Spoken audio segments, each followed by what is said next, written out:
훌륭한 검객이 되고 싶은 한 청년이 굳은 결심을 가지고 깊은 산에 계시는 스승을 찾아갔습니다. 스승님, 제가 훌륭한 검객이 되기 위해 얼마나 수련을 받으면 되겠습니까? 라고 물었습니다. 스승은 대답했습니다. 최소한 한 10년은 걸릴 걸세. 다시 물었습니다. 만약 갑절로 열심히 노력한다면 몇 년 걸리겠습니까? 시간을 좀 단축할 수 있겠습니까? 스승님은 말씀했습니다. 20년 걸리지 그랬습니다.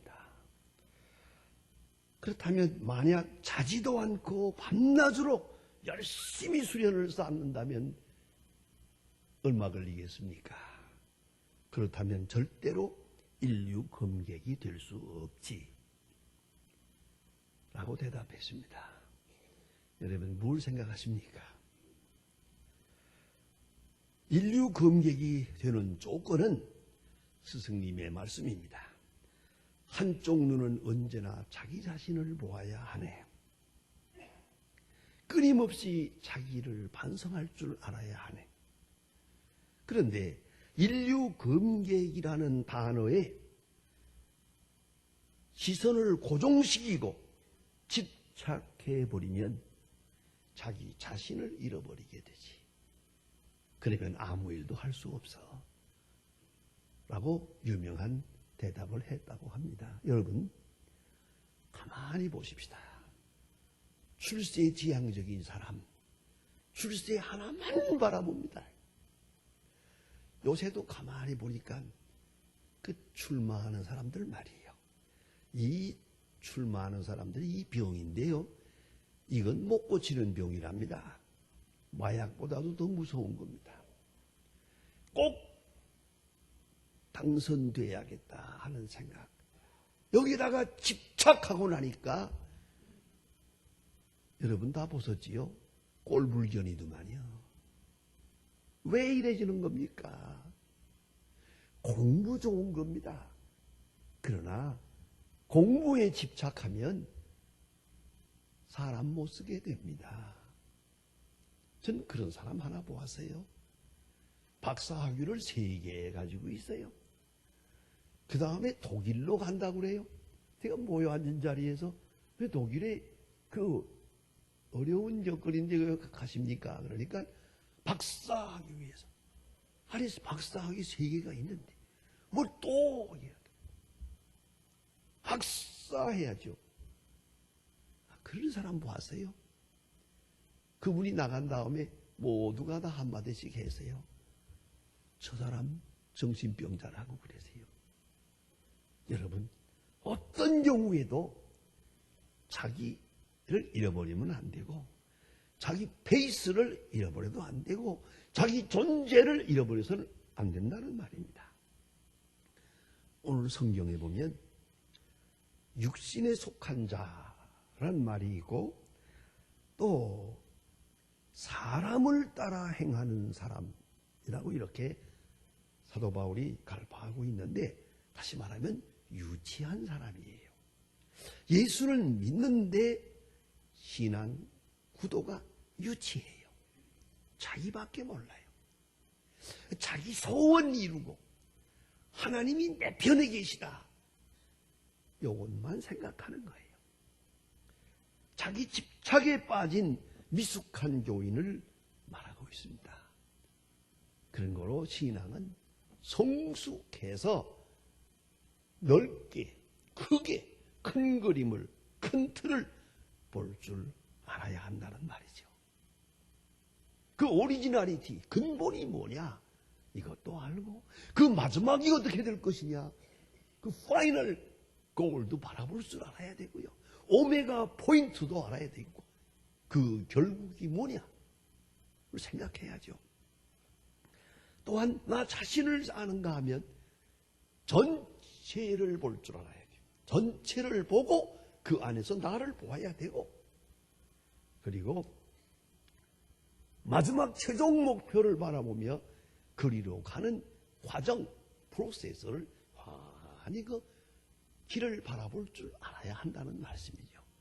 여러분, 건강을 위해서 애쓰십니다. 요새 아마 최대의 관심사가 건강입니다. 그러나 한 가지 잊지 마십시다. 죽어야 됩니다. 아무리 애쓰고 뭐라고 해도 갑니다. 그럼 어떻게 하겠습니까? 언제 가면 좋겠습니까? 어떤 모양으로 가면 좋겠습니까? 그것쯤은 생각하고 삽시다. 무조건 뭐 위생이다, 뭐 건강이다. 제발 그만하세요. 그것처럼 맹랑한 일이 없어요. 어차피 가야 합니다. 언제 가야 하고 어떤 모양으로 가야 할 것인가, 또 그때에 내가 하나님 앞에 어떤 모습으로 설 것인가. 그래서 하프타임, 이 후반기 인생을 어떻게 사느냐가 내 인생의 결정적 단위 된다는 것을 알아야 합니다. 여러분, 오늘 성경에 보면 아주 간절하게 사도 바울이 확실하게 우리에게 말씀해 주십니다. 주께서 각각 주신 대로 라고 말합니다. 나를 생각하기 전에 하나님을 생각하고 하나님으로부터 받은 바대로 사는 것이다. 이걸 우리가 알아야죠. 요새 와서 많은 사람이 건강을 위해서 애쓰지만은 좀 책을 좀 보니까 그랬더만요. 건강의 85%는 DNA라고 그랬어요. 타고난 팔자예요. 내가 노력한다고 되는 게 아니에요. 85%는 이어받은 거예요. 그래서 내과 의사는 환자가 오면 딱 물어봅니다. 어디 아프냐를 묻기 전에 부모님이 어떻게 돌아갔었습니까? 아니요. 지금 90세가 넘었는데 아직 살아계시는데요. 그러면 내과 의사는 말합니다. 그냥 가세요. 그 나이까지는 살 테니까. 아시겠어요? 30살에 암으로 돌아가셨는데요. 그러면 당신은 1년에 2번씩 체크해야 됩니다. 이건 내과 의사의 말입니다. 제 말이 아니에요. 예. 이게 가장 권위 있는 얘기예요. DNA입니다. 그래서 의사는 이렇게 말합니다. 사람은 타고난 운명만큼 산다고. 그런데 건강하냐 못하냐 비실비실하냐 그건 차이가 있지만은 수명은 타고난 대로 산다. 내가 한마디 묻고 싶은 게 있어요. 믿습니까? 그렇게 묻고 싶어요. 여러분, 이게 사실이 옵시다. 주어진 대로, 각각 주신 대로 생명도, 건강도, 능력도, 지능도, 특별히 관계도, 이 관계라고 하는 것. 이게 존재 이전의 것이에요. 부모와 나와의 관계, 이건 나와 관계없이 태어난 거예요. 그렇게 그런 관계 속에 나지 않았습니까? 이 주어진 능력, 이걸 통합해서 한마디로 하면 무슨 말인고 하니? 이것은 주어진 능력이요 은사인 동시에 한계를 말하는 것이에요. 그만큼 그만한 한계, 리미테이션, 이 한계, 이거 한계를 아는 것이 중요해요. 사람들은 한계를 생각하지 않고 그 끝을 생각하지 않고 최종 종말을 생각하지 않고 막연하게 무슨 좋은 일이 있지 않을까. 그만하세요. 적어도 성숙한 인간은 마지막을 생각하고 그리고 오늘을 생각하는 것입니다. 두 번째 사도 바울이 지금 말씀하고 있는 것은 뭐냐면 다양한 은사를 말하고 있습니다. 자, 우리가 농사를 한다면 씨를 심는 사람이 있고 물을 자는 사람이 있고 거두는 사람도 있다. 기능이 다르다는 말이죠. 사람의 얼굴이 다르듯이 취미도 다르고 성향도 다르고 능력도 다릅니다. 전부 달라요. 다 나와 같다고 생각하면 안 돼요. 글쎄 봅시다. 그렇게 오래 산 것도 아닌데 요새 와서 가만히 보면 참 내 눈에 못마땅한 것들이 많아요. 요새 뭐 드라마에도 보고 하니까 남자들이 부엌에 나가서 일 잘하대요. 뭐 설거지는 물론이거니와 시장 모아가지고 다니는 꼴은 참 아이고, 시장 바운이 어제도 보니까 아이고 시장 바운이 큰 것을 들고 승강기에 올라탔는데 그 부인은 승강기에 올라타가지고 얼굴만 보고 있더라고요. 이렇게. 자, 미안하지만 난 이렇게 못 살아. 많이 달라졌더만요. 그리고도 남자는 헬릴리 해가지고 좋아하고 있더라고요. 저런. 그래서 내가 시장 많이 봤군요. 그랬더니 예, 오늘따라 많이 봤습니다. 이렇게 들고 다녀. 그래서 내가 그야말로 꼴불견이구만. 이거만 옛날 어른들이 봤다면 아마 비칠 지경이라고 했을 거예요. 그러나 어찌하겠습니까? 그건 그대로 행복한데. 그건 그렇게 태어났어요. 그래서 그런 줄 알고 삽시다. 그렇거니 하고 그 사람은 그렇고 나는 이렇고. 안 그렇습니까? 이걸 어떻게 다 같길 바라세요. 여러분들 요새 특별히 시아버지 시어머니들 조심해야 됩니다. 뭐 요새 며느리 때문에들 뭐 고부간의 관계니 뭐 많이 말씀합니다만 그냥 기권하세요. 잘못하다가는 쫓겨나니까요. 그러더랍니다. 며느리가 어린애를 딱 배에 가지고 하는 말입니다. 어머니 싼소리 그만하세요. 이 집의 주인은 납니다. 둘 중에 하나가 나가야 한다면 어머니가 나가야 됩니다. 입 다물고 계시면 잘 모실게요. 그러더랍니다. 꼼짝 못해요. 좀 누울 자리 보고 앉으세요. 괜히 쓸데없이 말하다가 쫓겨나지 말고요. 또 눈물 흘릴 것도 없어요. 제 생각을 잘못한 거지. 생각을 확 바꿔버리면 별것도 아닌 건데 입만 다물면 편안한데 뭐 그래요. 우리 한국 사람들은 그래도 내쫓진 않아요. 입만 다물면. 그러니까 제대로 생각하세요. 자, 여러분 이거 기능이 달라요. 문화가 달라요. 우리는 아들이 모시는 줄 알고 있지만요. 스페인이나 이태리나 보면요. 전부 딸이 부모를 모세요. 딸이. 저도 딸하고 살지만요. 그 아들네 집에 가야 된다는 생각 버리세요. 그거. 그 별거 아니에요. 이런 자기 그 생각 집착에 빠져가지고 그만 모두 다 잃어버리는데 그럴 필요가 없어요. 다양 이렇게도 살 수 있고 저렇게도 사는 거예요. 그렇지 않습니까? 좀 우스운 얘기입니다만은 이게 실제입니다. 옛날에 제가 인천에서 목회할 때 장로님의 아들이 그만 연애를 해가지고 먼저 애를 가졌어요. 그 장로님이 나한테 미안해가지고 결혼 주례는 해야겠는데 그거를 뜸을 들이고 얼마나 힘들게 얘기를 하면서 어떡할까요? 결혼해야지요. 결혼식 해야죠. 근데 교회에서 결혼식을 해주었어요. 고맙다고 그랬어요. 그 다음에 7달 만에 애를 낳았어요. 장로님이 이거를 말씀드리기가 너무 미안해가지고 죄송합니다. 그놈이구만. 이렇게 이랬다고 했어요. 그거 지금 몇십 년 전이에요. 요새는요, 내가 결혼 주례하고 좀 나이가 많은 신랑이에요. 40이 넘었더라니.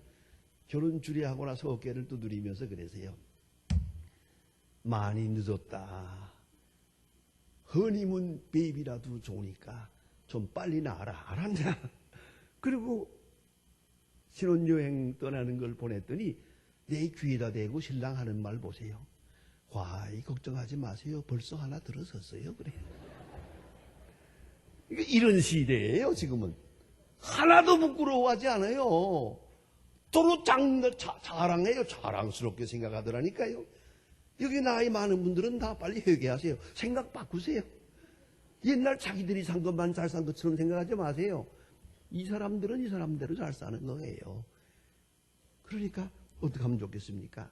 다이버시티, 이 다양성이라는 것을 우리는 인정해야 돼요. 이건 모두가 다 좀 다르게 살아가고 있어요. 다 필요해요. 키 큰 사람도 필요하고, 키 작은 사람도 필요하고, 멍청한 사람도 필요하고, 머리 좋은 사람도 필요하고, 다 머리 좋으면 세상 망해요. 그런 거 아니에요. 다 여러 모양의 사람들이 다 기능대로 필요하다. 깜짝 놀랄 만한 말씀이 성경에는 여러 곳에 있습니다. 특별히 대표적인 말씀이 잠언 16장 4절에 보면요. 악인도 악한 날에 적당하게 하셨느니라. 여러분, 우리 마음에는 세상에 악한 사람은 없어야 되겠는데 성경은 그렇게 말하지 않아요. 악인도 악한 날에 적당하게 지었느니라. 왜요? 우리도 다 지나고 보면 악한 날, 지난 시간에 말씀드린 것처럼 악한 사람 때문에 잘못되는 게 아니라 악한 사람 덕분에 잘 되는 거예요. 여러분 다 경험하고 있지 않습니까? 그런 거로 악인도 악한 날에 적당하게, 즉 필요하다는 말이에요. 이 모든 일이 다 필요하단 말이에요. 사도 바울은 고린도전서 12장에서 이걸 지체론으로 설명하고 있습니다. 사람에게 눈이 있고 코가 있고 귀가 있고 손이 있고 발이 있다. 그렇다면 다 눈이 되겠느냐, 다 입이 되겠느냐, 다 손이 되겠느냐. 입은 입대로 필요하고 눈대로 필요하다. 자, 여러분, 그럼 난 누굽니까? 나는 눈입니까? 나는 발입니까? 나는 손입니까? 바로 이러한 기능적 차원에서 자기 존재를 알아야 되거든요. 놓일 자리에 놓여야 돼요. 그러면 행복한 거예요. 그런데 정체를 잃어버리면 안 되거든요. 자기 기능을 소중하게 여기는 동시에 다른 사람이 가진 기능을 또도 소중하게 여길 줄 아는 그런 성숙한 인격이 되어야 한다 하는 말씀이고요. 그리고 가장 중요한 경우는 이것입니다.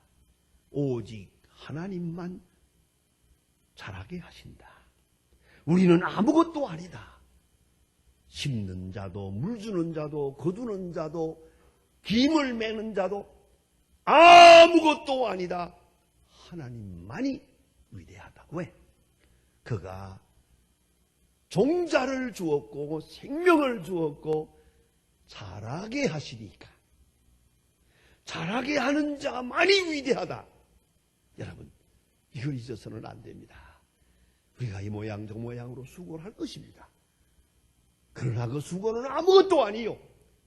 하나님이 가능하게 하셨다. 하나님이 성취하셨다. 바로 이것을 알아야 합니다. 하나님의 큰 뜻을 알고 그 목적을 알고 그 섭리를 알고 그래서 농부는 겸손합니다. 아무리 수고하고 애를 써도 풍년은 하늘에 속한 것이야.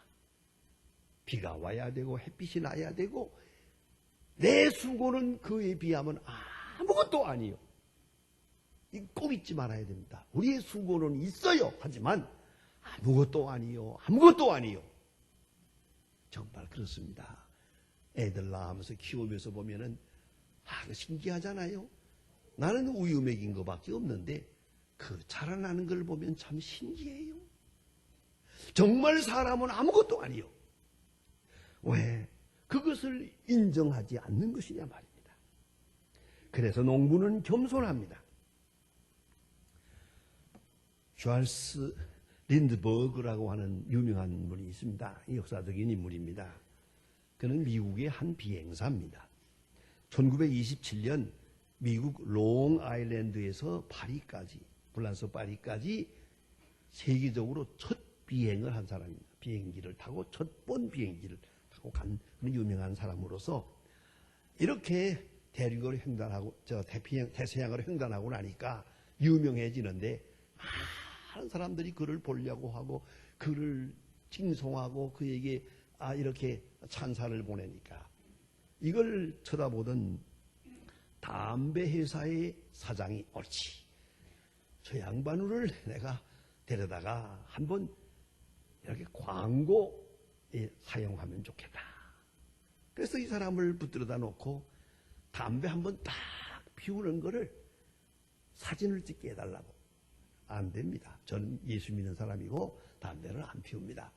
그러면 그저 담배를 이렇게 손가락에 넣고 이렇게 사진만 찍어달라고. 그러면 5만 불을 주겠다고 당시에. 그런데 그분 얘기는 아닙니다. 그 담배도 안 피우면서 손가락에 넣을 건 또 뭐 있습니까? 5만 불 좀 바라지 않습니다. 사양을 했어요. 이 사양했다는 말이 쫙 퍼지니까 사람들이 저 사람 참 훌륭한 사람이다. 그래서 10만 불 모금이 되세요.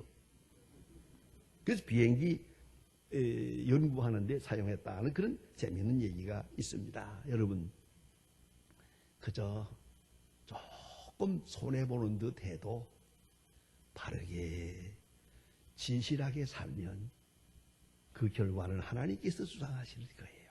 여러분, 결과에 대해서 너무 연연하지 마세요. 마지막 결과에 대해서 이 결과지향적 경영 방법이 세상을 망치고 결과지향적 인생관이 세계를 흔들어 놓고 있습니다. 결과보다 중요한 건 목적이고 그리고 과정이 중요한 것이에요. 결과만 생각하는 사람들이 바로 공산당이에요.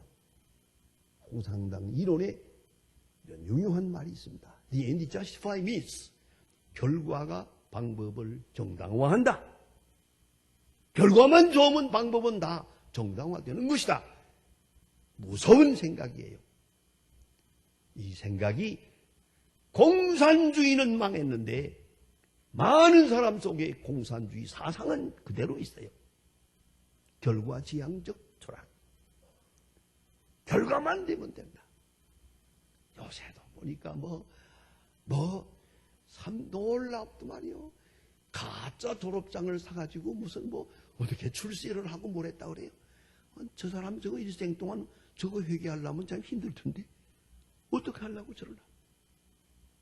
결과지향적 철학. 그게 자기를 죽인다는 걸 왜 모르냐고. 여러분, 은사를 분별할 줄 알아야 됩니다. 은사 식별하는 지혜가 있어야 됩니다. 먼저는 깊은 묵상 속에 제일 좋게 보이는 것. 이것 이상 더 바랄 거 없다. 이것만 되면 아무것도 소원이 없다. 그만큼 높이 보이는 게 있습니까? 그것이 하나님께서 나를 그리로 부르는 것이고요. 둘째는 그것이 쉬워야 됩니다. 하나님께서 내게 은사를 주었다면 그 일을 하는 것은 쉬워요. 절대 어려울 수가 없어요. 그러니까 어려운 일 하려는 것은 잘못 생각하는 거예요. 그래서 유명한 말이 있습니다. 닫힌 문 열려고 하지 말고 열린 문으로 들어가. 할 수 있는 것을 극대화하라. 이게 신앙이다. 그렇습니다. 그리고 또 하나는 즐거워야 됩니다. 그 일을 하는 게 즐거워. 마냥 즐거워. 그러면 하나님께서 나를 그리로 부르는 거고 있다. 은사를 잘 그렇게 타진할 줄 알아야 합니다. 토마스 에디슨이라고 하는 발명가를 여러분이 아십니다. 어려서부터 그는 바보 취급을 받았습니다. 엉뚱한 소리를 많이 하기 때문에. 그러나 그는 100여 점이 넘는 발명을 하는 유명한 역사적인 발명왕이 됩니다. 그의 유명한 명언이 있습니다. 나는 단 하루도 소위 말하는 노동이라는 것을 한 적이 없다. 무슨 일을 해도 재미있어서 참을 수가 없었다. 무슨 일을 해도 재미있어서. 전 그렇게 말합니다. 공부하는 거 뭐라는 거 공부하기 싫어하거든. 하라고 그러지 마세요. 그래서 둘 다 죽는 거예요. 이중으로 죽이는 거야. 재미있어야지요. 공부도 재미있어야 돼요. 운동도 재미있어야 돼요. 사업도 재미가 있어야 돼요. 왜요? 하나님이 나를 그리로 부르신 일이라면 그는 미칠 정도로 재미가 있는 거예요. 오늘 성경은 말합니다.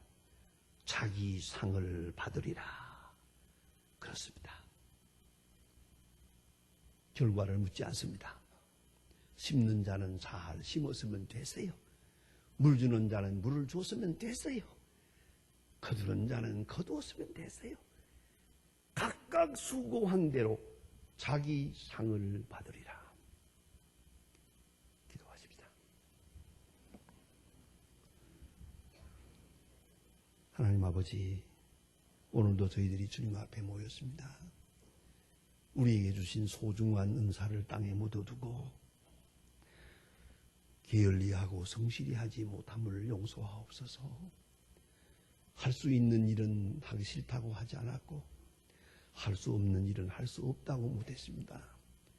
주여 용서하시고 오늘 남은 시간에는 내게 주신 은사를 다해서 그 은사를 기뻐하고 행복하게 여기고 즐기면서 아름답고 귀한 남은 시간을 살아가게 하시고 자기 상을 주시는 주님의 그 거룩한 은총을 다 함께 누리도록 하여 주시옵소서. 예수님의 이름으로 기도합니다. 아멘.